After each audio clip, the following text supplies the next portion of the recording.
Juanjo Alonso Perandones fue alcalde de Astorga, es profesor, está jubilado, lo que quiera, pero es un hombre, yo le nombraría cronista oficial de Astorga, sabe todo lo que pasa en la ciudad.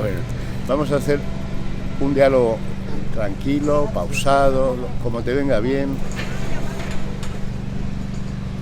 Vamos a empezar diciendo qué es Astorga. Para ti y un poco para esa gente que nos pueda estar en este momento escuchando, ¿qué es Astorga? Astorga es una ciudad del mundo, sobre todo es una ciudad, yo creo, que los siglos de historia que tiene, ¿no? Su pervivencia histórica desde época romana hasta nuestros días y las distintas civilizaciones que aquí han llegado, prácticamente las fundamentales, yo creo, de lo que es la cultura occidental, ¿no? Bueno, pues le han dado una pátina, yo creo, cultivada, ¿no? Entonces es una ciudad que tiene ahí todo un pasado testimonial a la vista en su patrimonio, desde las entrañas de su tierra, con todo el patrimonio romano, diríamos, hasta la época actual, y que permite, pues yo creo, el tener una perspectiva un poco abierta de lo que ha sido, diríamos, nuestra evolución social, ¿no? Y por otra parte, pues es una ciudad encantadora, es una ciudad pequeñita, con las limitaciones de una ciudad, cualquier ciudad yo creo pequeña, pero una ciudad encantadora en el sentido de un estilo propio, que ha ido hilvanando, sobre todo en el aspecto gremial. Yo creo que han sido muy importantes los gremios, los oficios en Astorga, ese mundo industrial que, claro, ha surgido en torno a una serie de actividades concretas, como es el chocolate, como son las harineras, como hoy en día son las cárnicas, por ejemplo, ¿no? Y que configuran una manera de estar y de comprender y de relacionarse, ¿no? Eso ha deparado además, no actualmente, porque las corrientes ahora, o las aficiones van por otros cauces, ¿no? Pero ha deparado también una arquitectura y una cultura unida, diríamos, a esa clase social, si se quiere, a ese mundo empresarial e industrial, porque no es solo la actividad económica fundamental, sino es también lo que ha generado, pues, en la cultura, en la pintura, en el cartelismo, en la publicidad. Pues es una ciudad, diríamos, que si quieres, sin salir de ella, aunque es necesario siempre abrirse a todas las corrientes y considerarse ciudadanos del mundo, que me parece eso esencial, te permite, yo creo, vivir conectado con la historia y con el presente. Más de 2000 años de historia son muchos. Sí. Si a Perandones le dijeran que eligiese ese momento fundamental de la historia de Astorga, ¿hasta dónde se iría? ¿Dónde viajaría? Bueno, yo creo que hay dos momentos esenciales en la historia de Astorga, que es el establecimiento de la Legio Décima Gémina entre el 26 y 14 a.C., digo, en la propia ciudad, porque tenemos que pensar que la población astur, en fin, todos los castros cuya etimología está tanto en los nombres de tantos pueblos de aquí, ¿verdad? Pues lo que es este promontorio tiene ese momento clave. Es el lugar que se considera estratégico por motivos militares, de finalizar, diríamos, la conquista de esta parte del noroeste. Por otra parte económica, porque se tiene conocimiento ya de las explotaciones auríferas en el entorno, no solo en el Bierzo, también en parte de Maragatería, incluso se adentra casi hasta Portugal, y ese momento es esencial, porque claro, va a ser la capital del convento jurídico, es decir, y va a ser una ciudad augusta, es decir, diríamos fundada o patrocinada de alguna manera, entre comillas, por el emperador, ¿no? Entonces, una ciudad, claro, de ese calibre, en que es el centro desde Asturias hasta la cuenca del Duero, en que se administra la justicia, etcétera, se administra también, diríamos, las explotaciones auríferas, todo eso crea, ¿verdad? Pues claro, una ciudad importantísima que además la van a enlazar o van a establecer en el noroeste peninsular el punto más importante de comunicaciones. Es decir, si vas a hablar de las vías del sur, sobre todo la vía de la Plata, ¿no? Lo que es el Camino de Santiago francés, sin las dos vías fundamentales, sin la vía de Astorga-Burdeos, pues no existiría. Quiero decir que tiene ahí claro, estamos hablando de una de las ciudades más importantes de la península ibérica, ¿no? Y por otra parte, ¿cuál es el otro momento? Indudablemente, con el decaimiento del mundo romano, pues es la implantación, como pasa en otras ciudades, de su calidad, pues la implantación de la diócesis. Claro, el hecho de la sustitución del mundo romano por el mundo eclesiástico, claro, es esencial. La diócesis es después esencial porque mantiene en gran parte lo que es el territorio, diríamos, administrativo romano, solo parte. ¿Cómo ha influido, y ya nos venimos más hacia nuestro tiempo, XIX, siglo XX, estamos ya en el XXI, cómo ha marcado todo lo que nos cuentas la idiosincrasia de los astorganos de hoy? Bueno, muchísimo, sobre todo la iglesia, obviamente. Es decir, eso, el mundo, lo que es el mundo, la herencia romana en sí, el, entre comillas, recuperarla, el valorizarla más allá de los estudios y el hacerla festiva de alguna manera, incardinada en el ambiente social, bueno, eso surge en realidad en los años 80 del pasado siglo, ¿no? Y todo ese mundo que ha deparado, pues claro, la conservación del patrimonio, el rescate de los hallazgos arqueológicos, etcétera, toda esa Astorga romana que ahora se puede presenciar, es algo nuevo. Pero claro, la iglesia es esencial, porque pensemos que en el ámbito no solo, diríamos, para el culto o la administración diocesana, sino cultural, claro, el seminario fue esencial, o ha sido esencial para la cultura de la ciudad. Ese es un aspecto muy importante. Y por otra parte, yo creo que hay una corriente que se inicia ya a fines del XIX, de tinte liberal, que la ciudad ha tenido y que ha marcado su política, sobre todo hasta la República, ¿no? Con algunos ministros destacados, ¿no? Yo creo que toda esa familia de los García Prieto, de los Bullón, pues claro, es decir, ha sido muy destacado. El palacio que tenemos aquí ahora enfrente no se habría podido construir, porque cuando se quema el antiguo, pues sí, pero la diócesis no tiene medios, tiene en ese momento políticos destacados en Madrid, pues que hacen que este proyecto del obispo Grau con Gaudí salga adelante, ¿no? Y asimismo pues el cuartel o lo que es la vía férrea de Astorga Palazuelo, Astorga Plasencia, hoy día desde el año 85 cerrada. Claro, es decir, hay unos momentos determinados en que Astorga tiene un peso específico de una clase política de tono fundamentalmente liberal. Vamos a esa época de finales del 19, principios del 20. Astorga, además, como dices, aparte de la política, aparte de la religión, parece que es una cantera de publicaciones, de periodismo, ¿Qué es lo que pasa? ¿Se vive del periodismo en Astorga? ¿Es un negocio también, como hablabas antes, si fueron ahora las cárnicas, antes las harinas? El mundo de la imprenta, hay que pensar que nosotros contamos con una de las primeras imprentas musicales de España. Es decir, Astorga llegó a tener 4 y 5 imprentas unidas o ligadas a las publicaciones periodísticas, ¿no? Bueno, hay toda una tradición que ya empieza en el 19, que se mantiene hasta hoy de forma, podemos decir, milagrosa, porque el que en la época actual un periódico como El Faro prácticamente sea diario, ¿no? Para lo que es, claro, ¿por qué?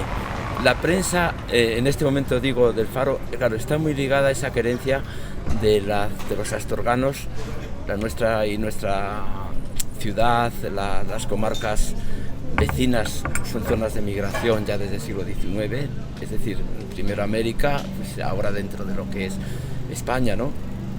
Ahí hay una querencia grande que se adquiere,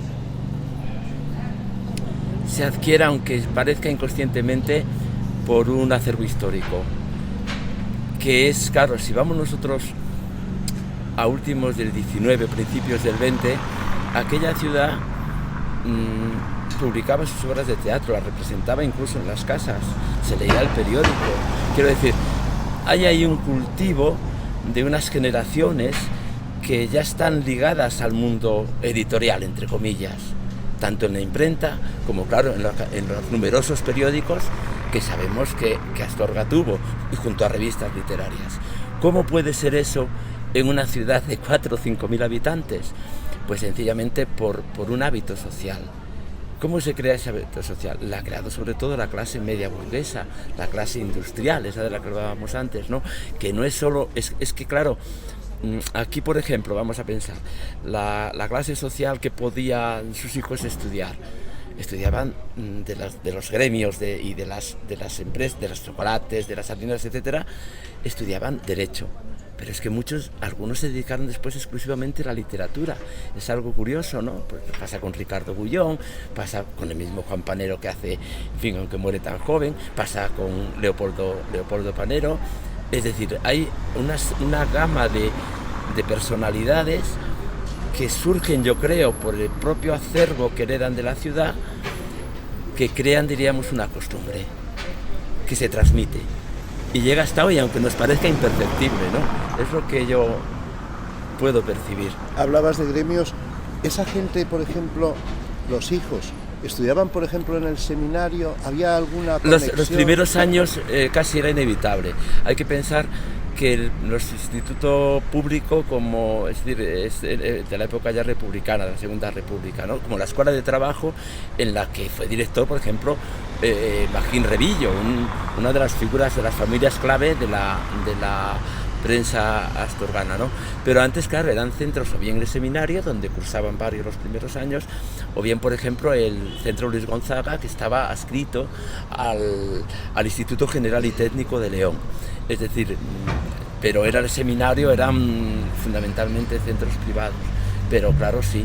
Y después, claro, algunas familias enviaban sus hijos fuera a estudiar. Eso es otro componente importante. Pensemos, por ejemplo, comentábamos ayer mismo, ¿no?, como pues de la familia Ortiz, que es una familia que se asenta después en Pozuelo y crea una de las, a raíz de su experiencia astorgana, tanto en la fotografía como en la imprenta, crea uno de los mayores, efectivamente, emporios, diríamos, en la impresión, ¿no? La familia Ortiz, asentada después de la guerra en Pozuelo de Alarcón, ¿no? Bueno, entonces, claro, estas familias, veíamos ayer, ¿dónde estudian? Porque resulta que las hijas, que piensan en ellas como unas señoras que no van a trabajar y que tienen que ser la señora de, no la señora por sí misma, sino la señora de, pues las envían, por ejemplo, a Fuenterrabía. O la familia Panero envía a sus hijos a Santander, al Colegio La Salle, que es bilingüe. De ahí que salieran ya prácticamente hablando francés. Hay también algunas, incluso también en Madrid algún centro, incluso ligado a la iglesia, pero centros abiertos, centros modernos para la Concepción en su momento. O sea, claro, ahí hay toda una formación diversa, compleja, que sí pueden hacer aquí en el seminario, pueden hacer en los centros, en La Salle, el tiempo que estuvo, en el Centro Luis Gonzaga, pero también tiene su proyección fuera, tiene su formación fuera. Vamos a hablar un poco de la prensa. La prensa a principios del siglo XX, en Astorga, digamos que nace en función de lo que tú contabas, de una necesidad cultural. Nace porque hay una tradición anterior. En este momento, si vamos a principios del siglo, tenemos el Faro Astorgano, tenemos la Luz de Astorga, que es el primero, ¿verdad? Y después tenemos el Pensamiento Astorgano. Ya son 3 publicaciones, pues en la República van a surgir otras varias de contenido, diríamos, más ideológico o parcial o temporal, pero claro, hay 3 publicaciones. Es decir, hay 3 periódicos en una ciudad estamos hablando de 5 o 6 mil habitantes. Entonces, ¿y hay una claro, línea editorial marcada en cada una de las 3? ¿Cómo has estudiado ese fenómeno? ¿Escribe cada uno para un sector determinado de esa ciudadanía? Hay que pensar que la censura en España, no solo aquí, estaba vigente, y no solo en la dictadura, esa censura eclesiástica, ¿no? Bueno, el Faro, por ejemplo, astorgano, siempre fue de más corte liberal, ¿no? La Luz, con los Fidalgo, pues yo creo que es que compaginaba bastante. Vamos a ver, los periódicos aquí, el Pensamiento, por ejemplo, es más conservador, pero estamos hablando ya de la época finalizada la guerra, en que, bueno, pues como La Vanguardia pasa lo mismo, cualquier periódico, ahí hay unas limitaciones grandes, pero los periódicos, más allá de esa línea editorial que va muy unida al catolicismo de la ciudad y a la diócesis indudablemente como componente esencial, pues vas a los periódicos y cuando había algún problema pues con las retribuciones del clero, la competencia educativa, pues claro, los periódicos aquí, sobre todo La Luz y el Pensamiento, pues dedican muchísimo porque es parte de su público, etcétera. Pero los periódicos en Astorga, yo lo que he podido apreciar es que siempre han estado abiertos a esas colaboraciones ocasionales, accidentales, digamos no de personal de plantilla, que las han enriquecido. Y también han enriquecido el acervo de la ciudad, porque ha habido siempre en toda época, diríamos, aficionados, si queremos, a la escritura, que han dado cuenta de sus aspectos más costumbristas, es decir, de esa historia menuda, pequeña, que se va transmitiendo y que siempre ha permanecido. Y que yo creo que también eso ha sido importante para tener en la ciudad una savia popular, ¿no? Yo hay algo que no me explico, Juanjo, y es de qué vivían sus directores, de qué vivía, por ejemplo, el padre de Lorenzo López Sancho, de qué vivía un señor como Magín Revillo, de qué vivía Fidalgo. Pues no solo vivían no solo vivían de los periódicos, muchas veces, ojos, tenían imprenta ligada. Muchas publicaciones, algunas que se hacían así, aquí otras. Bueno, pues la familia López Sancho, por ejemplo, es esencial el boletín oficial del obispado, pongamos por caso, que no solo lo editaron ellos, ¿no? No, es que eran imprentas al mismo tiempo y vendían libros o vendían publicaciones. No solo era un mundo cerrado al mundo, diríamos, de editar el periódico, es que eran imprentas y al tiempo, pues incluso vendían para escolares muchísimo, en la época que los maestros elaboraban sus propios libros, muchísimo. Te voy a poner un ejemplo, el pensamiento astorgano, cómo ha contado, desde 1904 pasaron muchas cosas en este país y muy rápidas. Sí. Hay una república, hay una dictadura.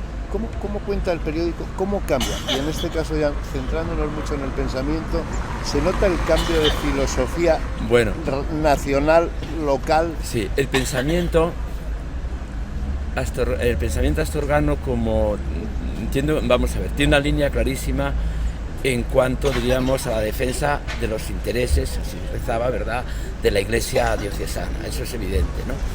Pero para mí es un periódico bastante abierto.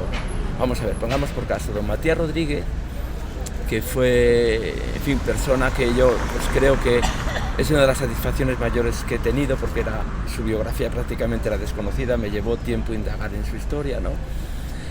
No era astorgano, pero era más astorgano que los astorganos, ¿verdad? Pues don Matías Rodríguez tenía no don Matías, sino Magín Revillo tenía sus polémicas ya con Lorenzo López Sancho, ¿no? Y sin embargo, la historia de Astorga la publica Lorenzo López Sancho, la historia de Astorga de don Matías, que es el libro esencial, ¿no? Diríamos el libro, el corpus del que nace casi todo, ¿no?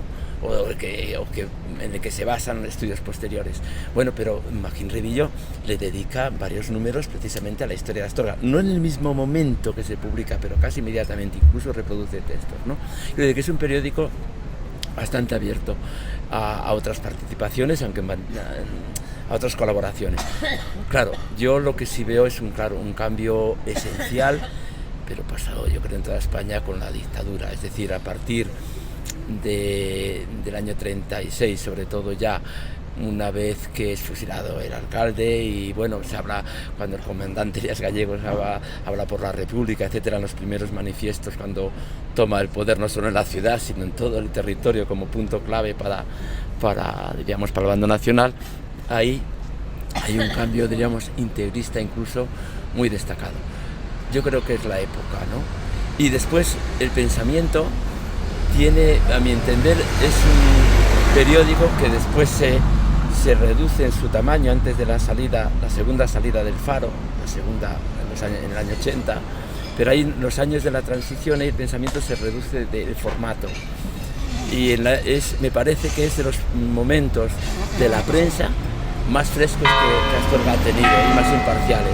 Es una ciudad que empieza a bullir con las asociaciones, en fin, que aspira a vivir una vida democrática, y que el periódico plasma todas esas necesidades de una ciudad que indudablemente, como tantas en España, pues arrastra una serie de problemas enquistados ahí en el ámbito urbanístico, en el ámbito cultural, en el ámbito, si se quiere, social, de las libertades públicas, pero también materiales de la ciudad, y todo ese bullir de la transición. A mí me parece que lo recoge muy bien el nuevo pensamiento, el pensamiento de tamaño más reducido. Creo que es un periódico de pocos años, ya digo, de la transición, debe ser 75, estoy hablando de memoria, al 80 aproximadamente, porque Astorga no ha dejado, quitando unos meses, nunca de tener periódico, que es otro hecho muy, muy importante, aunque las cabeceras han ido feneciendo, pero no ha dejado de tener periódicos, ¿no?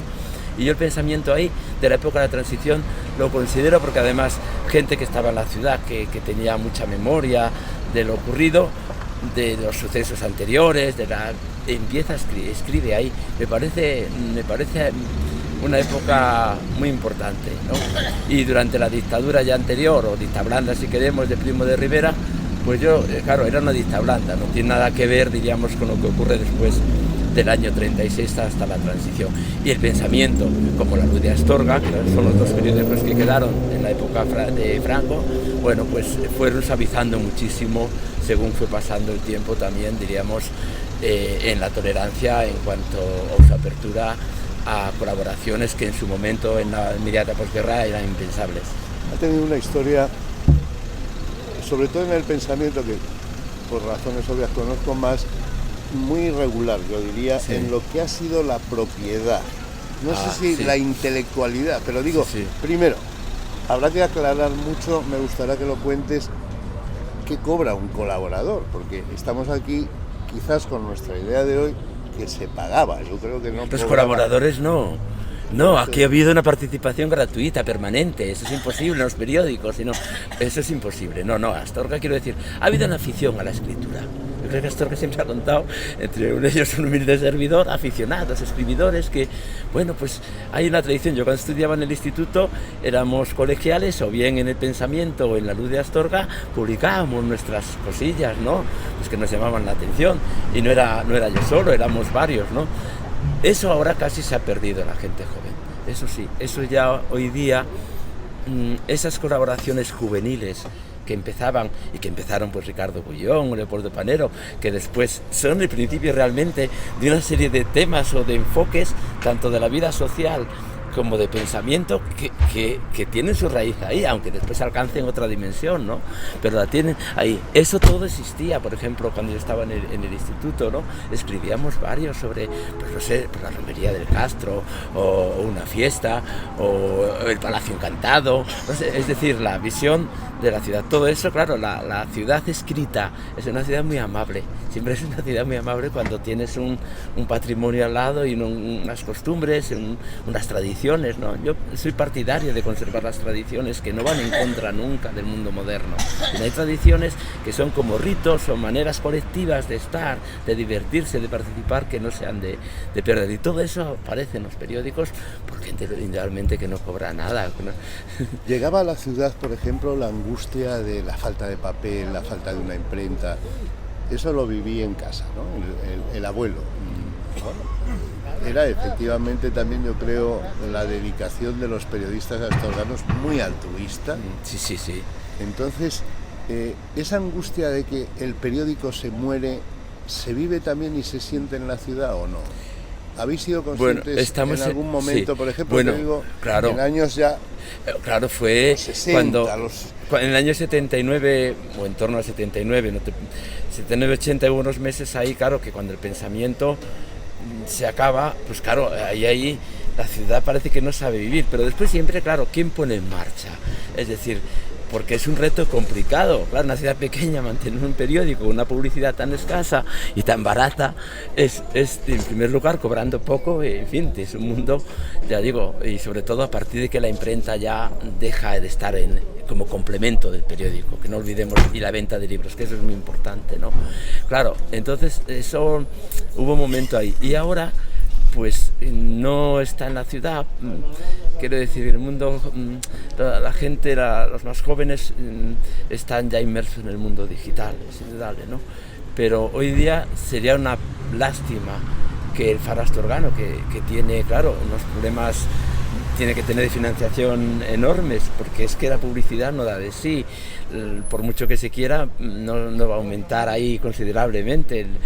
Claro, es decir, el número de suscriptores, ¿no? O de personas que compren el periódico. Y yo desearía que, claro, el Faro, por fortuna, tiene acciones muy diversificadas en este momento, ¿no? Eso es una ventaja, es decir, hay muchos accionistas y siempre ha habido ahí un grupo, una serie de personas de forma altruista llevando el periódico por cariño a la ciudad, después tienen, claro, sus pequeñas servidumbres, eso hay que entender que es inevitable, ¿no? Pero está ahí, y yo confío en que el Faro permanezca como uno de los ejemplos en España de una tradición periodística, digamos, que nunca se perdió.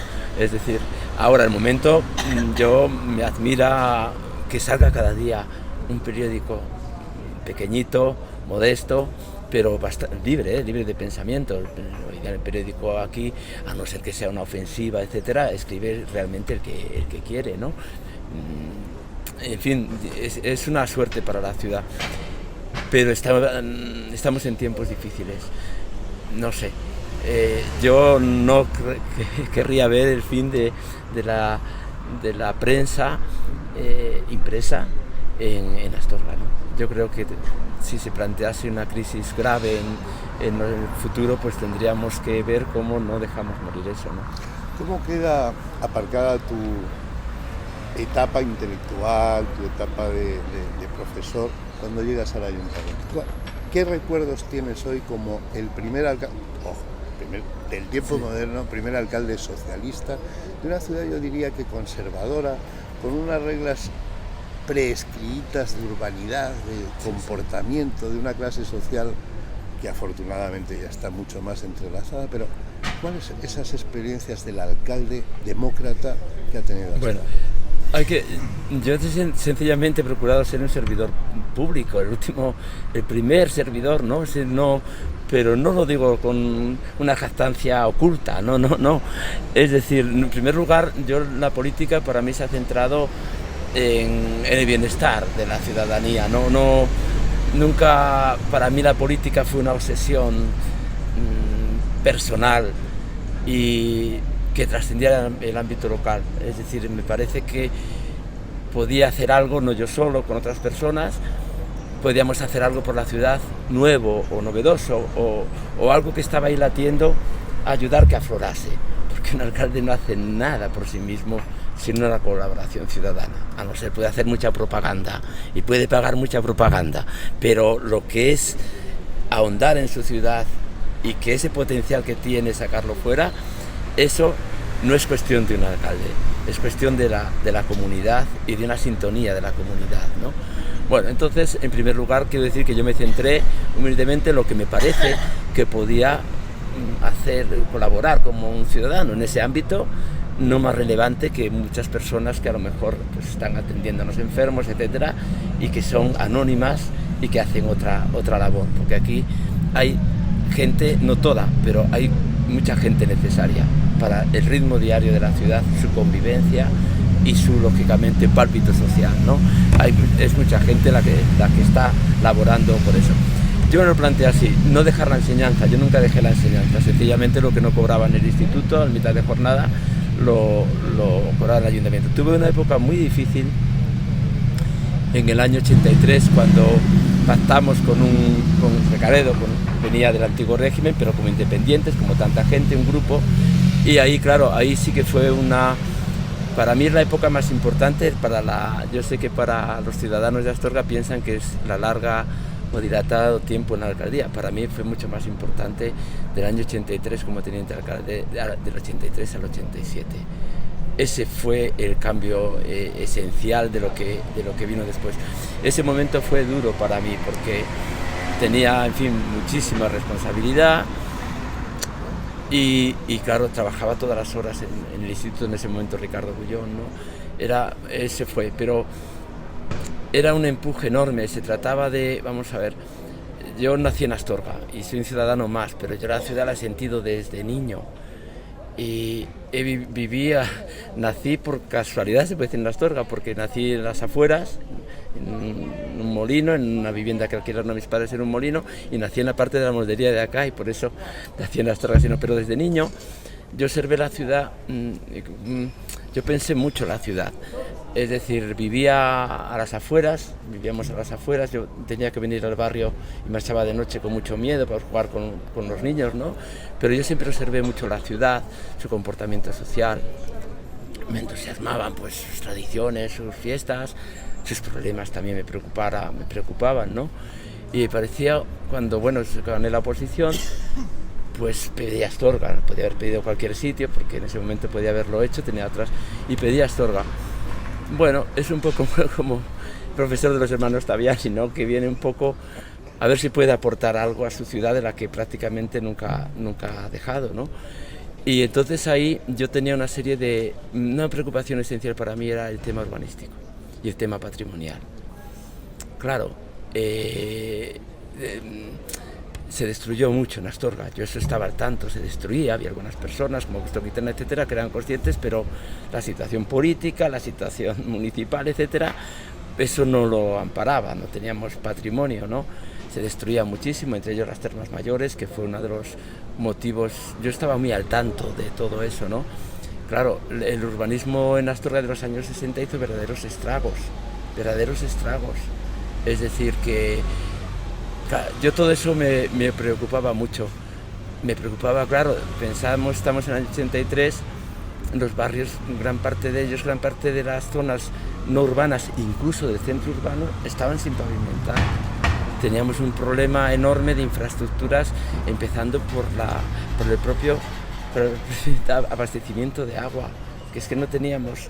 Llegaban a las fiestas y era de la mina ferruginosa, no teníamos agua y había que coger por la noche. En fin, la ciudad tenía unos problemas ahí muy serios que habían estado en la época de la transición, en la época que gobernó la UCD, en Candeleros, y cogemos, pues no tenemos pabellón de deportes, no tenemos matadero, no tenemos estación de autobuses, no tenemos agua, tenemos las murallas caídas, no tenemos parques, todo ese mundo, ¿no? Bueno, pues llegamos en un momento en que, en una situación difícil, que conseguimos pues llevar una gestión con un apoyo importante. Yo creo que es un error, no un error. A mí a la ciudad a veces me ha achacado ha echado de menos a algunas personas a ver cómo una alcaldía como la de Astorga, que incluso en la época de este sinvergüenza de Roldán es la única que se mantiene con mayoría absoluta en toda la comunidad autónoma, es decir, cómo no aproveché para, como los grandes García Prieto, los Gullón, etcétera, para ir a las Cortes o tener otro puesto fundamental. Entonces yo es que creo, eso no era mi ámbito, y creo que he acertado más el no hacerlo, porque el estar centrado en mi trabajo me ha permitido agradecer siempre, sea o fuera del partido que fuere, cualquier aportación a nuestra ciudad, ¿no? Y de ahí, claro, ha habido inversiones altísimas, que la ciudad no ha pagado prácticamente nada, empezando por la propia infraestructura del agua, que es la gran obra que, aunque la gente no la aprecia ahora, es la gran obra que llevó, mucho dinero y llevó mucho trabajo, ¿no? Mucho logro económico, ¿no? Y me ha permitido tener una gran libertad personal. Yo no estaría en ningún partido político sin una libertad personal, porque creo que tú te acercas más a unas ideas, pero tienes que dejar de criticar, ¿verdad?, aquello en lo que no estás de acuerdo. Es decir, un partido político no es una religión, no es seguir ciegamente en una doctrina, ¿no? Es para compartir y al tiempo distanciarte, ¿no? Me parece a mí. Eso es como lo veo. Y yo tuve esa suerte de no entré, sino me centré en lo mío. Yo me parece que mi labor era aquí, y repito, no por modestia, lo digo siempre, yo creo que el acierto fue en que previa una reserva inicial que fue, vamos a ver, en el año 83 la gente diría, ¿dónde van estos chicos? Después, claro, alguna gente se molestó, los rojos en el ayuntamiento, todo ese mundo fue... Bueno, entonces yo lo que intenté demostrar es que nosotros no veníamos en contra de nadie, que no nos molestaba a nadie en la ciudad, sino que quien pudiera aportar algo, y la la iglesia, por supuesto, estábamos ahí para obtener subvenciones, entre ellas para la catedral, ¿no? Yo lo que pude, es decir, y otras que me reservo para monasterios, etcétera, porque a mí me parece que la misión de un alcalde es que toda la gente podamos convivir y nos toleremos con nuestras ideas y nuestra manera de vivir. Eso sí, eso sí. ¿Se hace más desde el ayuntamiento, se hace más desde la política que desde una tribuna libre de un periódico? Sí, sí, indudablemente. Mira, indudablemente, sí. Un periódico, vamos a ver, crea, como se dice en opinión, relativa. Personalmente yo jamás he tenido influencia ninguna, ni en las radios locales cuando han existido, ni en el Pensamiento, ni en el Faro, ni he sido accionista. He escrito y jamás he estado ni en una reunión, ni en una comida, ni en una tertulia, jamás. Es decir, nunca me preocupó eso. Idealmente cuando veías algo, cómo no ponen esto, tal. Pero yo creo que a mí me parece que la mayoría, antes y ahora, del mundo profesional, del verdadero periodista, cierto que a veces para vivir tendrá unos condicionantes, porque los puede tener, ¿no? Ideológicos, etcétera. Pero a mí me parece, yo lo que he vivido es que si tú trabajas honestamente y no das pretexto, diríamos, para que te censuren de una manera, en fin, no tengan agarraderas, aunque pretendan, para una crítica mordaz, en una ciudad pequeña es mucho más fuerte, una ciudad pequeña, más importante la labor diaria, el contacto con la gente, ese quehacer diario, que todo lo que puedan escribir los periódicos. Estás muy orgulloso de haber dado a tu ciudad lo que le has dado. ¿Cómo crees, cómo repercute en el ayuntamiento, sentado en esa especie de sillón de la tortura, lo que piensa la gente, lo que te dice la gente? Ya no solo los medios, sino ese amigo que de repente parece que no te saluda. Sobre todo porque eres, en una ciudad pequeña, un hombre conocido, pero de antes, de después y del de ahora. Tú vuelves a quedarte en la ciudad después de ser alcalde. Sí, allí que estoy. ¿Eso qué pasa? ¿Cómo? Yo tengo la satisfacción de decir, desde que salí de alcalde, vamos a ver, tienes a veces personas molestas, ciudadanos molestos, pero es por cumplir la ley. Quiero decir, hay pequeños detalles en la ciudad de la vida ordinaria que para un alcalde son esenciales. Por ejemplo, cuando yo entro, toda la organización de las arterias que dan a la ciudad, entre ellas esa, pues hay unos hábitos de uso público y de alineaciones de calles y de casas, etcétera. Claro, romper todo eso cuesta. O que no dejes poner un peldaño, o que no dejes hacer un piso más, o que no dejes, molesta. Y hay gente que se puede, pero yo creo que cuando la gente, tú actúas, y aunque ellos, aunque actúas y aunque no compartan lo que la ley municipal en su ámbito urbanístico, etcétera, impone, yo creo que como saben que en el fondo no tienen razón, a la larga eso no va a ningún sitio. Yo tengo la satisfacción de decir que desde que salí de la alcaldía, cuando entré al ayuntamiento solo dije: Juanjo, tienes que salir con tu conciencia como entras ahora, tranquila. Ese pensamiento cada noche yo lo tenía. ¿Qué quiere la ciudad de mí? ¿Cómo responder? Yo tenía una reflexión diaria de esa responsabilidad de lo que esperaba la ciudadanía de nosotros, ¿no? Eso era algo permanente. Y siempre dije, cuando salgas del ayuntamiento, tu conciencia tiene que ser como el día de hoy, tranquila. Entonces yo salí como entré, sin más, como un ciudadano que hizo un trabajo con los demás, y salí. Y tengo la satisfacción, que es a lo que quería comentar, de que a mí nadie me ha reprochado nada en la vía pública. Nada, jamás, desde que yo no he tenido al revés. Creo que el tiempo, además, pues incluso algunas personas que pudieron sentirse molestas por alguna actuación, yo siempre dentro de la ley, yo creo que hoy día eso no existe. ¿Tuviste esa oportunidad de recuperar también, como te gusta la investigación, cómo fueron los alcaldes que tuvo Astorga en el siglo XX, por lo menos, o sea, tus antecesores? Yo, de niño solo hablan de Pepón. Sí. O sea, ¿cómo ha sido un poco esa vida municipal en el siglo XX en el ayuntamiento de Astorga? ¿Porque ha habido de todo o no ha habido de nada? Bueno, yo tengo un conocimiento relativo, porque han sido muchos los alcaldes, y en la época desde el sexenio revolucionario y posterior ha habido muchos cambios.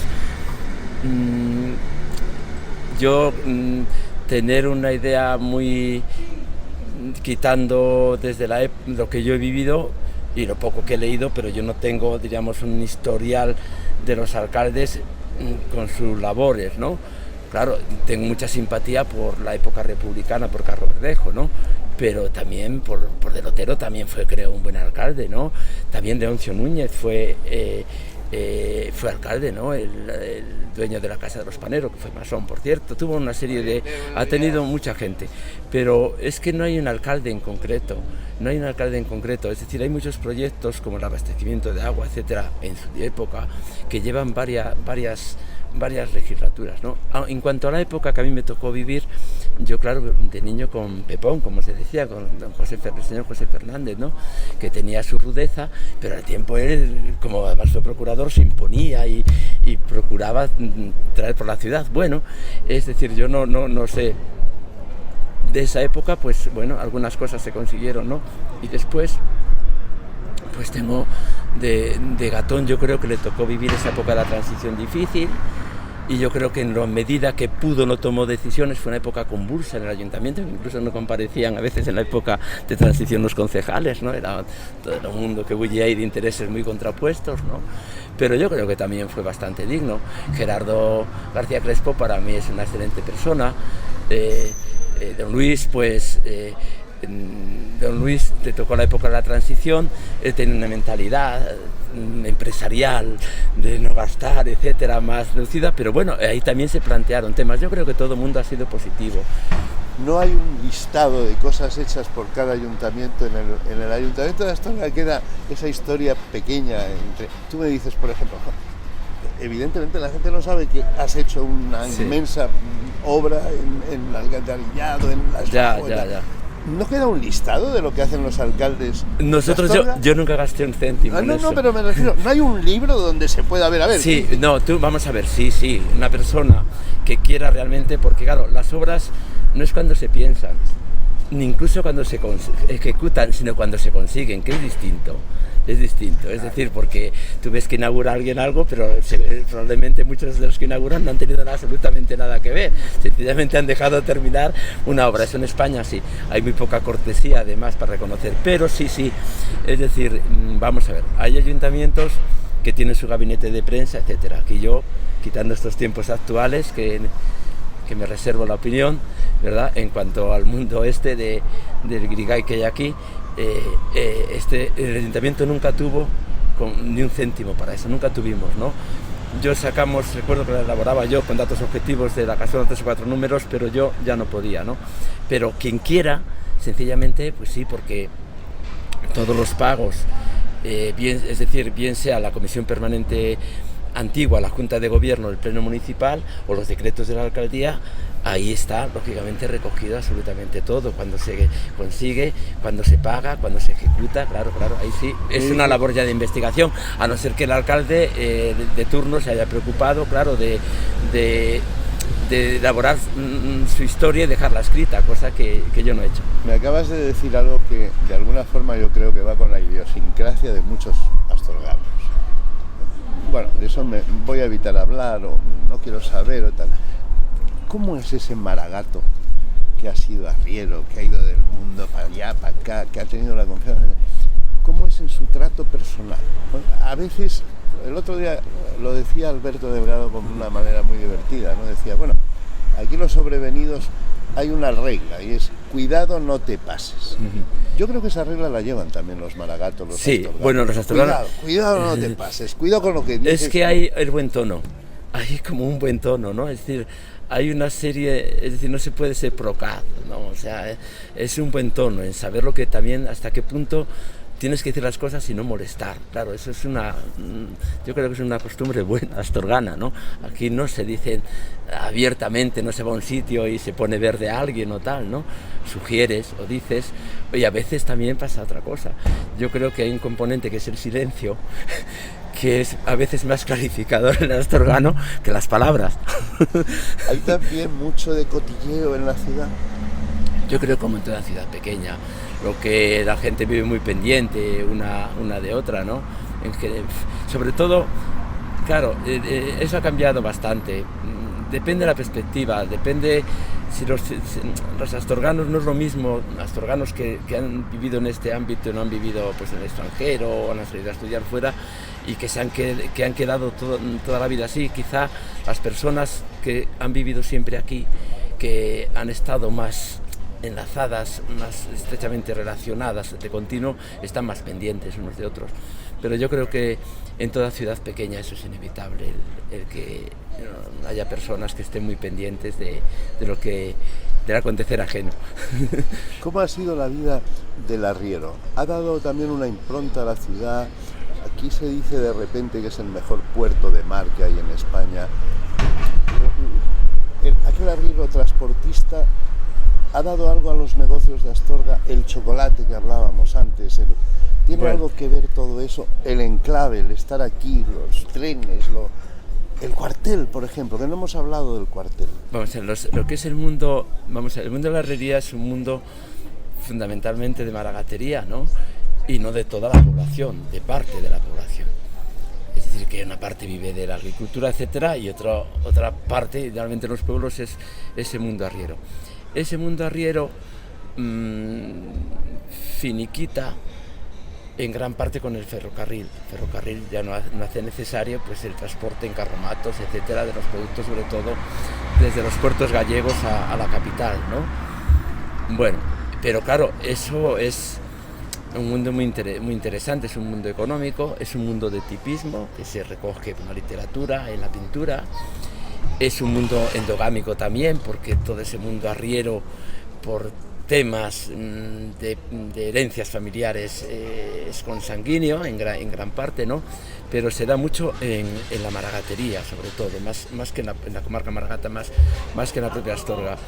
Pero después, toda esa gente arriera, donde tiene más impacto no es en Astorga, es en Madrid y en Galicia y en Madrid. A la reconversión, diríamos, como habían trabajado también mucho transportados a Lazones, etcétera, con las pescaderías en Madrid o también en Galicia. Lo que pasa que, claro, Astorga está en ese tránsito del pescado de los puertos a Madrid, y además los transportaban, y todo eso sí, claro, configuró la ciudad como una ciudad de buen pescado, indudablemente, pero la economía como tal arriera va fundamentalmente su transformación a Madrid y a Galicia. En la actualidad Astorga se muere. Tiene un problema muy serio, como todo el noroeste peninsular, muy serio, porque es un momento muy no es que vaya a fenecer la ciudad, pero yo sí la veo con mucha preocupación. Hemos perdido en muy poco tiempo, muy pocos años, más de 1.000 habitantes. Rondaremos ahora los 11.000 ya. Teníamos en 2017 11.135 aproximadamente, y vas mirando la pirámide de población y ese sí es un tema importante, ¿no? Es cierto que ha paliado en parte el turismo, la industria cárnica, etcétera, ¿no? Pero sí que tenemos un problema para el futuro, no solo de población, sino de pervivencia de una serie de servicios que la ciudad ha conseguido en esta época última y que no los debe perder, que es la Policía Nacional, el Conservatorio, la Escuela de Idiomas, etcétera. Tiene una serie de servicios que no solo tienen sentido para la ciudad, sino para su ámbito de influencia de las comarcas, y que, claro, las comarcas, quitando la zona de la Vega, Maragatería tiene muy poca población. La Cepeda, mira las esquelas, cada día hay 2 o 3 de la Cepeda, de la comarca de la Cepeda. ¿Qué sucede? Que tenemos un problema serio, porque eso, unido al descenso de natalidad que ha habido en toda España, ¿no? Pues sí que es un problema muy serio. Yo veo un momento muy delicado. Quizá como nunca la ciudad tendría ahora que plantearse un vigor nuevo, un vigor colectivo nuevo, que surgió en los años 80, porque hablamos del ayuntamiento, pero no olvidemos la colaboración de la Cámara de Comercio en su momento, al unísono, para entender lo que es un nuevo plan de urbanismo, la peatonalización, la necesidad del polígono industrial, etcétera, etcétera. Es decir, Astorga necesitaría ahora un vigor nuevo que aunase el potencial. Es que además se nos ha muerto gente de mucha valía y estamos envejeciendo. Sí tenemos un problema serio, pero eso no se va a resolver en un ámbito local.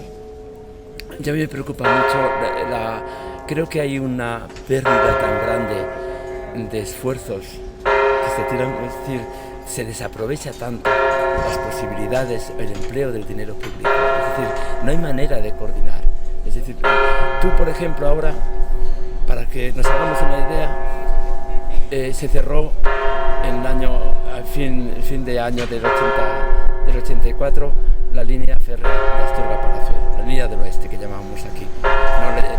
No es vía de la Plata, eso es posterior, aunque vaya, pero es la línea del oeste, ¿no? Que así fue y así se aparece denominada desde el principio. Bueno, entonces tú ves ahora que unos hablan de ponerla en valor, otros hablan y están levantando la vía zona verde, otros, quiero decir, y va al Parlamento y te presentan en un Parlamento nacional unas contradicciones sobre lo mismo sin tener idea, que parte ya está levantada, que eso como una ruta cultural, si solo hay que tenerlo limpio, porque la vía férrea, lo que tenía no solo la vía férrea, sino tenía a ambos lados del balastro, de la piedra, tenía una extensión de terreno, solo hay que tenerla, pero si lo único que hay que hacer es que eso no se pierda, por ejemplo, es esencial, pero como eso te digo cualquiera, es decir, tú ves que en el Parlamento Nacional haya una coordinación, diríamos, para un impulso comarcal, pues es la Diputación, es la autonomía por otra parte, es decir, esto no hay un diseño. El gran problema que tiene España, que a mi humilde entender, es la diversificación de esfuerzos y el empleo de dinero con muy poca eficacia. Aquí no hay posibilidad, a no ser un diseño pensado a largo plazo, porque también se va mucho a lo inmediato, la política, desafortunadamente, tendríamos que concienciar mucho más y ser menos frívolos y pensar que no es lo inmediato de lo que nos tiene que preocupar, que no es lo inmediato, es decir, que es el futuro, es la proyección a largo plazo. Y claro, el año pasado, por ejemplo, hace 2 años, se habló de que desde el gobierno, desde el Parlamento, se iba a hacer todo un estudio de las necesidades comarcales, hasta hoy. Quiero decir, no hay posibilidad ninguna si no es una implicación muy pensada, con el potencial que puede haber en Astorga, en sus comarcas u otras zonas de España que se están devaluando en muchos ámbitos, ¿no? Con una inversión. Pero bueno, claro, si salen cientos de millones y tan alegremente salen para el País Vasco, para financiar, etcétera, este es el gran problema que tiene España. El gran problema que tiene España es, a mi manera de ver, es la diversificación de esfuerzos que terminan siendo inútiles en gran parte. Es decir, y ha pasado con los fondos europeos. Los fondos europeos, es decir, nos han facilitado. La España que hoy día no es un mérito de autonomías, es un mérito de la democracia junto a los fondos europeos, empezando el abastecimiento de agua o este eje monumental que ves. Las autonomías han sido en gran parte sencillamente administradoras del Estado y de Europa, ¿no? Y no es que tenga nada en contra de eso, pero es que hace falta trascender las autonomías e ir a la idea de nación, que no tiene nada que ver, ni repugna, ni ha repugnado en la literatura ya desde Machado y los 98istas, con los distintos pueblos, en fin, costumbres que España tiene y lenguas. Pero yo creo que hasta que no haya un planteamiento nacional en serio de la despoblación, que no es solo una palabra, sino que eso está inmerso en un territorio con su historia, con su agricultura, su pequeña industria o su carencia. Es decir, o todo eso se estudia en profundidad y se elabora algo a largo plazo y con inversiones, o no hay nada que hacer. Desde mi humilde punto de vista, nada más que remiendos en que tú te hacen un diseño turístico. Bueno, vamos a ver, si tenemos una vía histórica que tú quieres hacer esa idea de por ejemplo, que lo tiene Astorga, que hoy día es muy importante, ¿no? De convivencia de civilizaciones, ¿no? Bueno, pues tendríamos todas unas vías de comunicación de norte a sur de España, centradas aquí, por ejemplo, en gran parte, ¿verdad?, en que permitiría difundir en Europa esa convivencia. Pero si tú eres un pícaro y pones los caminos por donde te da la gana y llamas a un camino que es medieval del 19 romano y el otro inventa otra cosa y en la otra autonomía señalizan de otra manera, y esta es la España que tenemos, es un dilapidar esfuerzos continuamente. Hace falta un diseño de nación que no tiene que repugnar. La nación es lo contrario, es un sentido moderno de la historia, no es un sentido antiguo y no contraviene otras, en fin, otras, el mantener costumbres, el mantener una lengua, pero ahí tiene que haber un diseño nacional. Y un criterio también, ¿verdad?, en los recursos públicos, que somos una nación y no podemos dejar áreas desertizadas para un futuro, que es a lo que caminamos. ¿Qué pasó el día que Juanjo Perandone se entera de que está cerrando la dinera? El día que se levanta el cuartel de Astorga ya no es cuartel. Esas cosas se ven venir.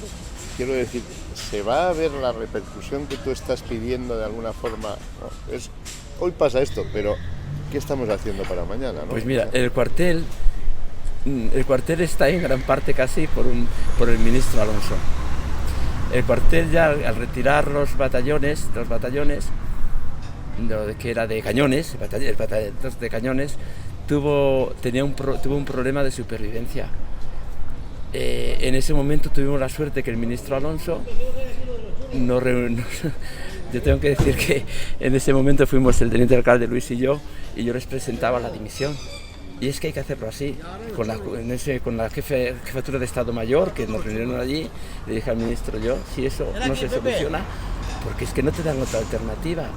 Es decir, tenemos que plantarnos, no estamos en contra de la transformación, estamos en contra de morir, de inanición, que es distinto, ¿no? Entonces puede suceder, claro, ya te digo, puede suceder que la pérdida de población, unido a ello, a que no haya un coraje en la defensa de la ciudad, pues claro, puede traer, no lo quiero pensar eso, eso no lo quiero ni pensar, pero tenemos un momento difícil, porque las consecuencias no es el momento, vienen después. A veces creemos que es el momento que vivimos y no pensamos en las consecuencias. Y yo creo que hay que pensar en las consecuencias. Por ejemplo, yo fíjate que he pensado mucho lo que estás diciendo ahora, la fuerza que le daba Astorga. Tú decías antes la religión y tal. Sí. El seminario. El que no haya seminaristas se nota por Astorga. El que no haya militares se nota en Astorga, ¿o no? Bueno, el cuartel está bien, porque además con el ejército profesional y las nuevas dotaciones que ha habido, el cuartel en principio no plantea problemas. Lo que es, claro, la diócesis, lo que es el mundo eclesiástico, eso es irreversible en principio, quiero decir, no, porque no hay vocaciones, quiero decir, no las hay en las grandes ciudades, y aquí, bueno, lo que hay un problema que serio, y es un poco el envejecimiento del clero, pero ya para atender, hay sacerdotes que tienen 8 y 10 parroquias, ¿no? Todo ese mundo de la Iglesia tendrá que evolucionar algún ámbito, tendrá que tener una evolución, ¿no? ¿Y obligará una evolución en Astorga también? ¿O ya ha empezado? Es que Astorga hoy día ya, quiero decir, esa pérdida del seminario ya no existe, quiero decir, porque no se estudia aquí, ¿no? Quedaban 2 o 3 alumnos y en su momento pues ya eso fue inviable, ¿no? Lo que pasa es que nosotros tendríamos un poco que pensar, es decir, lo que habría que ver es lo que se va por la costumbre, por los hábitos, por la mentalidad, se va transformando. El problema es si no surge nada nuevo. Este es el tema, es la cuestión, ¿no? Claro, entonces Astorga, no solo Astorga, sino otras ciudades del noreste peninsular, ya digo, o hay un planteamiento inteligente, de expertos, no gente que puede ser como yo, que puedes hablar y muchas soflamas y muy buena voluntad, no, hace falta papel y experiencia y planos, ¿no? Y análisis económico y de todo. Es decir, hace falta primero un diagnóstico de la tierra, de su historia, de su potencial, de sus instalaciones, de sus posibles transformaciones, de sus productos agrícolas, en fin, ese es un mundo que tendría que tener varios ámbitos y hacer realmente un estudio profundo de la situación comarcal, ¿no? Estamos viviendo un momento en Astorga de convertirla casi en una ciudad museo, toda ella, es decir, en que sus ciudadanos estén viviendo más de los recuerdos, con el mérito que hay de ver un museo del tiempo, un museo del chocolate, un museo, la Casa Panero prácticamente convertida en museo. Es como si hubiéramos tenido, o se esté viviendo en Astorga, la recuperación de ese pasado como la única esperanza de futuro, que es peligroso, y que rompe quizás solo la imagen del peregrino pasando por Astorga diciendo, bueno, ahí debe estar el futuro, en esa, no sé, pienso como diciendo, no, está aquí, el turismo es lo que nos va a dar de comer, menos mal el Camino de Santiago, ¿no? ¿Eso ya lo piensan muchos ciudadanos o no? Pienso que es un componente, vamos a ver, es un componente que no invalida otras posibilidades, pero hay que aprovecharlo. Astorga todavía tiene unas posibilidades importantes de asentarse como una de las grandes ciudades europeas culturales y patrimoniales. Tiene todavía mucho que difundir y bastante que hacer, lo tiene. Pero ello no impide, es decir, nosotros tenemos el polígono industrial, por ejemplo, ¿no? Que se hizo una fase, pues no ha venido nada nuevo. Tendremos que pensar cómo luchamos por llenar el polígono industrial, cómo se puede hacer, cómo se puede favorecer, ¿no? Pero no es que la ciudadanía no aspire a otra cosa, es que yo creo que nosotros tenemos un potencial ahí que no impide otros y que en este momento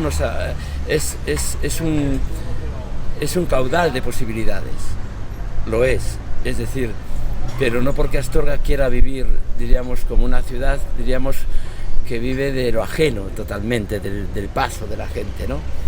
Lo que ocurre que, claro, las actividades económicas, quitándola, en fin, tenemos las cárnicas y pequeñas industrias, pero es que no hay nada nuevo, no tenemos las nuevas tecnologías, tampoco nosotros quizá no sabemos o no hemos sabido aprovecharlas, ¿no? Tenemos, claro, el mundo digital es muy importante. Astorga tiene una cantidad de funcionarios elevadísima, porque tenemos conservatorio oficial, ¿no? Escuela de idiomas, está el centro de la administración de Hacienda, está el regimiento, etcétera.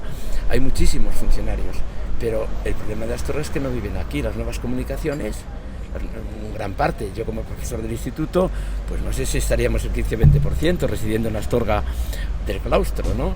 Entonces, ¿qué sucede? Las nuevas comunicaciones han concentrado todavía más la población, y trabaja el hombre y la mujer, que es lo deseable siempre, y eso se asientan en las ciudades grandes. Somos ciudad de paso o ciudad que se viene a trabajar y se va afuera, ¿no? ¿Cómo se puede una ciudad tan que todo el mundo reconoce como ideal hasta que vas a la universidad? No habrá muchas ciudades en Europa que puedas, un chavalillo, un niño, una niña, el poder desde crío disfrutar, estudiar, adquirir idiomas, etcétera, ¿no? El aspecto musical que tiene tanta relevancia histórica y ahora en la ciudad, ¿no? Bueno, pero después, ¿cómo hacemos?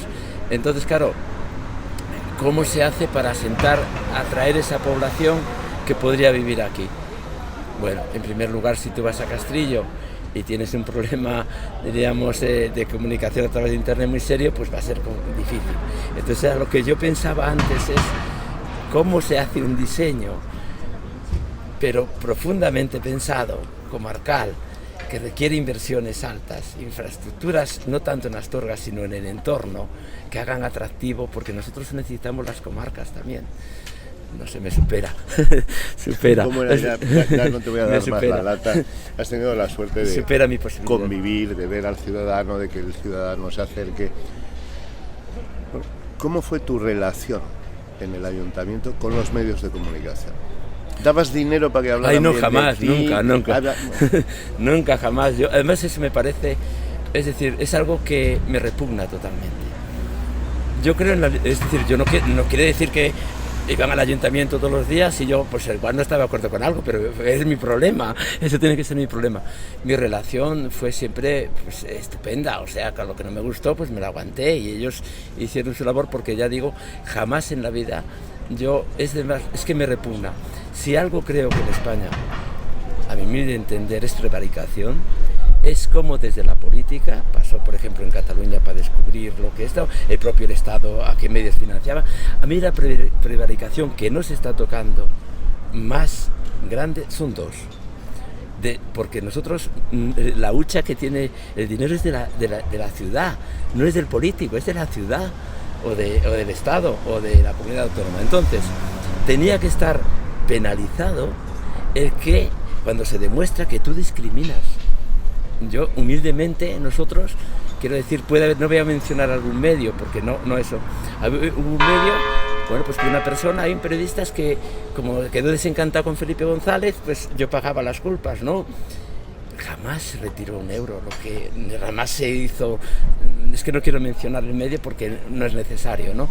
Pero quiero decir, jamás lo que habitualmente se hacía o se financiaba de sus actividades desde la época del CD se siguió.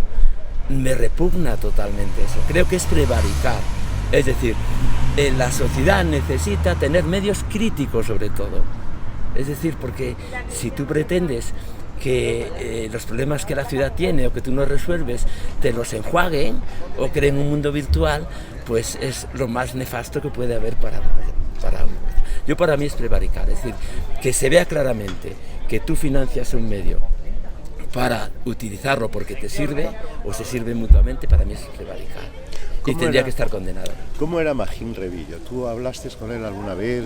¿Tuviste la oportunidad de decir...? Mayor ya, no, pero de política no.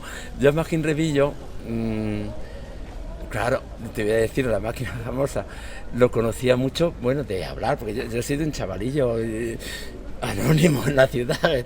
Yo procedo primero de allí, del lado de la papelera, después de San Andrés, del extrarradio. Quiero decir que no tenía relación, pero sí amabilidad con mucha gente que siempre he respetado mucho, me parece, era para mí la gente importante, ¿no? Y a mí don Magín me llamaba siempre la atención porque iba a comprar el periódico y iba también ahí donde el kiosco que estaba ahí, ¿no? Y entonces, yo no sé cómo me enteré, estaba estudiando quinto de bachillerato, sexto, quinto, parece que era, y entonces había ganado un premio literario aquí en el instituto, en la ciudad, un artículo donde está recorrido por la ciudad, me parece que era, y no sé si eran 900 pesetas o no sé cuánto, y entonces no sé cómo me enteré que don Magín vendía la Underwood, la máquina de escribir, que yo no sabía escribir ni nada, pero yo que le tenía una máquina para mandar algún artículo al Pensamiento o a la Luz de Astorga, ¿no? Y entonces don Magín vende la máquina y tenía él en lo que es la antigua escuela de trabajo, que estaba ahí, según se va por la calle Santiago, ¿no? Y tenía ahí, y entonces tenía allí, y don Magín, ¿me vende la máquina? Sí, sí. Y yo cogí la máquina de don Magín y desde entonces tuve un cariño de miedo porque para mí esa noche empecé a escribir la máquina, ¿no? En la Underwood antigua, ¿no? Y bueno, yo era una persona, me parece, muy respetable. Yo no tuve un trato... Es que yo al periódico nunca he entrado en los periódicos. Aunque he escrito en los periódicos de la ciudad, yo no entro a diario, ni voy ahí, ni... O sea, mando un artículo y ya está. Eso sí que a veces cuando estaba en la alcaldía o tal, a veces me acercaba por la noche para tener fresco el periódico. Pero yo en los periódicos que no he entrado de la ciudad, que parezca mentira, no entro ni salgo, ni ahora tampoco. Quiero decir, tiene que ser algo muy... que tenga que llevarle el pincho por algo, una foto por algo. No entro para nada, ni salgo para nada. Para mí es un mundo que está ahí, que me parece en este momento mágico, porque yo, los humildes artículos que publico en El Faro, pues cuando lo veo me parece algo, en los tiempos que corren, me parece tan entrañable, y es que me parece que no tendrían sentido fuera de ese periódico. Ahí tendrán poco, pero fuera no tendrían ninguno. Pero ni entro ni salgo ya de los periódicos por la puerta. Has entrado en las radios, me imagino, de Astorga. Sí, cuando me entrevistaban, pero nada más.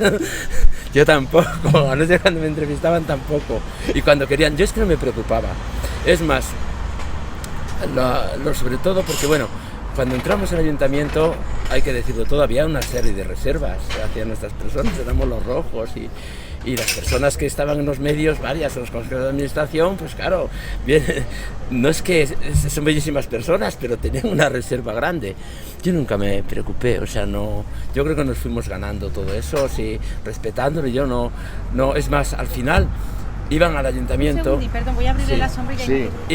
Y me sacaban, recuerdo muchas veces, no pongáis tantas veces la foto y tal. ¿Y qué tienes? Pues no tengo nada, porque no me gusta tampoco, porque el ayuntamiento no puede dar noticias diarias de interés, a no ser, es que es imposible.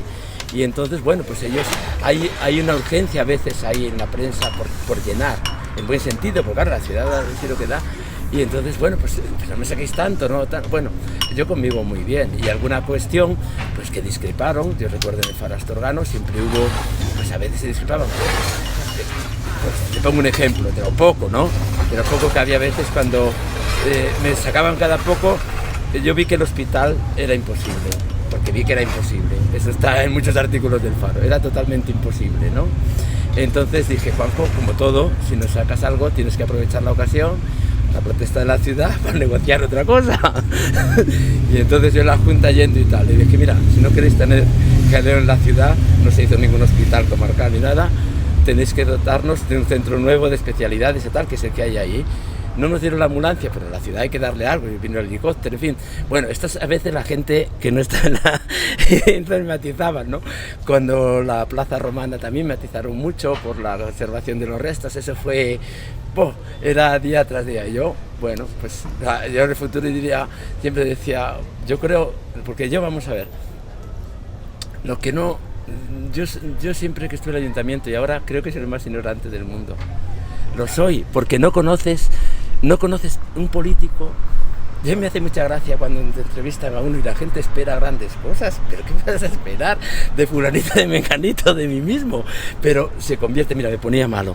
Yo cuando celebrábamos el bicentenario o algo, me ponía malo si la prensa o ahora no viene fulanito, parece que no hay acto. Y tú vas a los actos y te recoge que vino fulanito y dijo no sé qué cosa. Pero bueno, es decir, ese señor, ¿qué importa? O los que están organizando aquí en el Congreso de Gaudí. ¿Quiénes son los que importan? Pues hijo, si no te viene fulanito, yo eso me ponía malo. Si no viene fulanito menganito, hace poco, no sé, vino alguien, no sé, oye, te vienen 10 medios, pero bueno, es decir, ¿cómo está esto? Porque viene fulanito y está aquí, pero ha hecho algo, representa algo, sabe algo. Pues no, somos meros figurones en la mayoría de los casos, así. No sabes nada, Magín, no se sabe casi nada. Entonces yo, como no sabía nada, procuraba siempre asesorarme y seguir la pauta, y todo lo que se hizo, que hay errores, habrá, en el futuro dirá, pero Juanjo no hacía nada por él, porque yo, si se iba al mundo industrial, estaba pues los industriales, si íbamos al mundo de las arquitecturas, estaban los arquitectos, etcétera, etcétera. No sabía nada, no sé prácticamente de nada, ni sabía ni sé. A pesar de esa idiosincrasia, ya que veo que te animas, has hablado. Yo quién era, el que vivía allí en la papelera, tal, luego el rojo, luego no sé qué. Sí. Ha habido y hay mucho clasismo en Astorga, ¿o no? Bueno, hay gente de talante progresista que tiene la impronta antigua, vamos a decir. De talante progresista que tiene esa impronta antigua y que a veces brota en determinadas ocasiones, pero siempre es disculpable. Sigue siendo todo un caballero. Pero ¿eso se está superando o no? Ha cambiado mucho la ciudad, sí, no, eso sí. Yo creo que hemos aprendido estos años de democracia. También ha facilitado mucho la Iglesia, es decir, los obispos que ha habido, sobre todo, es decir, esa manera de... Al principio algunas predicaciones cuando yo asistí, que al entrar nosotros al ayuntamiento, yo creo que tenían un cierto temor, ¿no? Pero hubo algunas dudas, pero después no. Es decir, yo además con la Iglesia es que pienso, a veces le pedimos a las instituciones que sean lo que no pueden ser. Que sean lo que no pueden ser. A mí siempre hubo un respeto, o sea, cada uno en su ámbito y de colaboración, ¿no? Entonces, desde los distintos los obispos que han pasado por Astorga han sido muy respetuosos, y el ayuntamiento con ellos. Quizá algunos actos a lo mejor puedan pensar que son transgresores con la moral, etcétera. Jamás hubo un problema. Yo también siempre evité la vejación. Una cosa es la crítica y otra cosa es la vejación. Son cosas distintas, ¿eh? Entonces yo creo que hemos aprendido a convivir. Es decir, Astorga pues ves que tiene ahora su festival de homosexual o de gay. Bueno, pues no pasa nada, quiero decir, siempre que tú respetes. Yo es que creo que hay que tener en cuenta sobre todo algo muy sencillo de entender y que uno aprende de cualquiera, en fin, que tienes que ser ante todo, si es buena persona, si no tiene lo maligno dentro, la mala intención y es buena persona, vive y deja vivir. Vive y deja vivir, ¿no? Y siempre que no agredas, pues todo el mundo tenemos. Yo creo que esa convivencia ha sido algo muy positivo en la ciudad. ¿Se ha conseguido ya, Juanjo, pandillas, digamos, barriales, por así Sí, decirlo. sí. Ya hay el de San Andrés. Sí, no, yo es que ese mundo que yo conocí de chaval y en la adolescencia, ese mundo desaparecido, empezando por mi propio entorno familiar, que es de lo humilde de la ciudad, ¿no? Sí, eso está superado, ¿no? Aquella Astorga que como... que decir que veníamos, pues subo a la ciudad y aquello desaparecido, no, la ciudad hoy día, date cuenta que Astorga es una ciudad con un gran número de estudiantes universitarios y la gente estudia aquí, después se va afuera y alguna queda, pero todo ese mundo de relación social se mantiene. Vamos, tú ves aquí cuando llegan las fiestas y encuentras pandillas de amigos, de amigas, diríamos de distinta... También ha habido una evolución de clase media.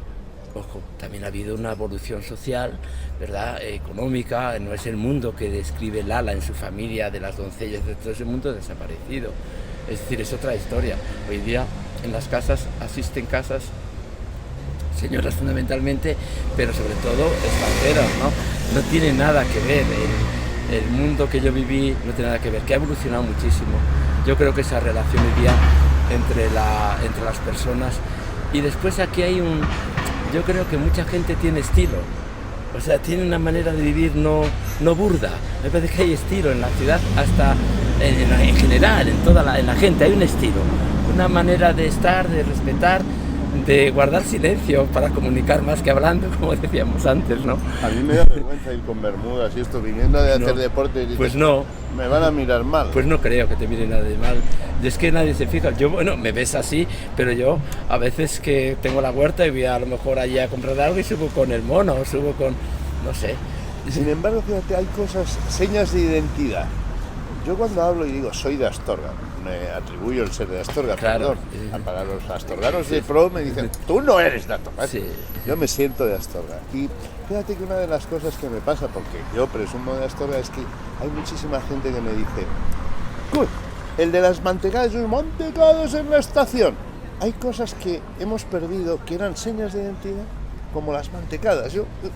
Me parece que casi habría que obligarnos otra vez a bajar a la estación, que ya casi... Bueno, hay un aspecto costumbrista que ha evolucionado, se ha perdido, claro. Las mantecadas no se elaboran, tienen un sentido industrial que antaño no tenían, ¿no? El chocolate se ha recuperado, por contra, el chocolate que estaba olvidado, que se le debe muchísimo, como siempre, a José Luis López. Bueno, el ayuntamiento después adquirimos, potenciamos, pero ese embrión de la ciudad y de gente que se ha preocupado en los distintos ámbitos por mantener o conservar es muy importante, ¿no? Yo es que creo que los tiempos evolucionan, ¿no? Y Astorga tiene una serie de tradiciones muy ligadas, muchas ligadas a la iglesia, que las conserva, y algunos rasgos populares, si se quiere, que despertaban la atención, como las mantecadas de Astorga, que montaban con el fajo de cajas de mantecadas y de estación a estación. Pero es que ese mundo del tren ha desaparecido casi. Cogemos pocos el tren, es que están las autovías, los otros medios de comunicación, es que ese mundo no es rentable, hoy día es impensable porque los trenes no vienen llenos de gente, ni de Shanghái, ni de Barcelona, ni a Madrid, no vienen llenos de gente, son trenes algunos ya a gran velocidad, ¿verdad? Y otros de cercanías, pero que no circula la gente, pero ojo, no sé, pero sí que Astorga sigue siendo un centro de parada, quizá al estar en mitad de camino entre Madrid y lo que se creía, porque aquí ha habido, claro, temas de mucha envergadura, como fue la elección que yo siempre apoyé, que llegamos a tiempo, porque hablaban de la variante norte, había unos intereses, en fin, particulares. Lo que yo siempre corté de cuajo es cualquier interés, que lo que se hizo honestamente, te puedes haber equivocado, pero no porque... Y en su momento, cuando entramos al ayuntamiento, pues elegimos la variante sur en Celada, para que salía por papelera, diríamos para allá, y que nos apartaba a la gente, aunque había en la corporación, pues como siempre hay veces gente que tiene interés, y yo creo que lo importante es que en la corporación haya gente que esté completa, no vinculada a la economía o a la subsistencia de la ciudad. Puede ser una cortapisa, pero es importantísimo, diríamos, pues eso, que no estés pendiente ni sumiso a ningún interés, ¿no? Entonces, a lo que iba es que la variante sur, como conseguimos 3 entradas para la ciudad, eso costó lo suyo, pero a mí me preocupaba mucho. Conseguimos la entrada central, 3 entradas nada más tenemos según vienes, ¿no? Y entonces a lo que voy es que mucha gente sigue parando en Astorga y compra mantecadas, compra pan, el pan que dedicaba un artículo hace poco. Mismamente ayer en la presentación del libro, la madre cuando están fuera en Madrid, Barcelona, pide que le lleven pan de Astorga. Creo que es otro recurso, comentaba yo hace poco, que tenemos ahí por aprovechar, yendo un poco a ese pasado gremial, industrial, que todavía puede dar su fruto. ¿Has tenido que parar los pies a alguno de estos que sí. en el pasado? Sí. Cuéntame algo. No, bueno, esas cosas personales no, sí, claro, he tenido en algún momento no que parar los pies, sino ante los intereses públicos, incluso alguna vez con riesgo personal, pero bueno, esos son casos muy extremos, ¿no? Pero sí, he tenido que plantarme, sí, claro. No me pero casos muy contrarios. Pues sin por nombre supuesto ni que apellido, no. pero en caso así, no. Por supuesto que no, pero nunca de los que cree la gente más pudientes. Aunque la gente cree que son los más pudientes, no de los más pudientes. Me ha quedado una curiosidad. Pero no, personas... Vamos a ver. La ciudad, aparte de esto, por un alcalde, cuando se tiene confianza, ve que mucho que es apariencia no se corresponde con la realidad, pero eso pasa en la vida ordinaria y en nuestro comportamiento diario, también nosotros mismos, ¿no? Entonces, yo nunca desvelaré cuestiones, incluso dentro de las familias, que ha habido cuestiones, porque sería un mal alcalde. Eso no. He tenido cuestiones, claro, he tenido que plantarme a veces, pero eso sí irá conmigo. Ya, ahora sí que va a ser muy personal porque me has dejado, entonces quiero dato concreto. ¿Por cuánto compraste la máquina a mi abuelo? Las 900 pesetas del premio. ¿Que te las gastaste en una máquina? Que sí, porque no tenía más, le dije, don Magín, yo solo tengo lo del premio literario, que eran 900 o 950 pesetas. Muy cara esa máquina. No, era muy barata entonces. Muy cara. ¿La conservas todavía? Sí, pero claro, yo tengo tengo el ordenador con el que ahora, pero tengo, fíjate, la máquina de don Magín allí, porque claro, yo te digo que la llevé para casa, compré un método de estos ASDFH y no dormí en toda la noche practicando. Y mira que hay que darle, y mis artículos escribía y por eso le tengo tanto afecto a esa máquina. Y después, claro, mi madre me veía, pum, yo quedaba por la noche y dirá porque claro, hay que darle. Y recuerdo que hay otra, en Olivetti, que yo llego Reyes, en mi casa nunca se pasó necesidad, pero no había para muchos gastos aparte de desquitar la casina y todo eso, ¿no? Y entonces para mí fue cuando llega a Reyes y mi madre me planta allí la Olivetti, nunca pude pensar que se me pudiera ocurrir a mis padres comprarme una Olivetti. Y entonces la Olivetti la tengo también al lado de tu abuelo, porque las cuestiones... No venderé nada. Hombre, por Dios, pues déjame de heredero. No venderé nada. Es más, fíjate, yo creo que toda esta manera, a lo mejor la gente en eso me considera conservador, ¿no? Es que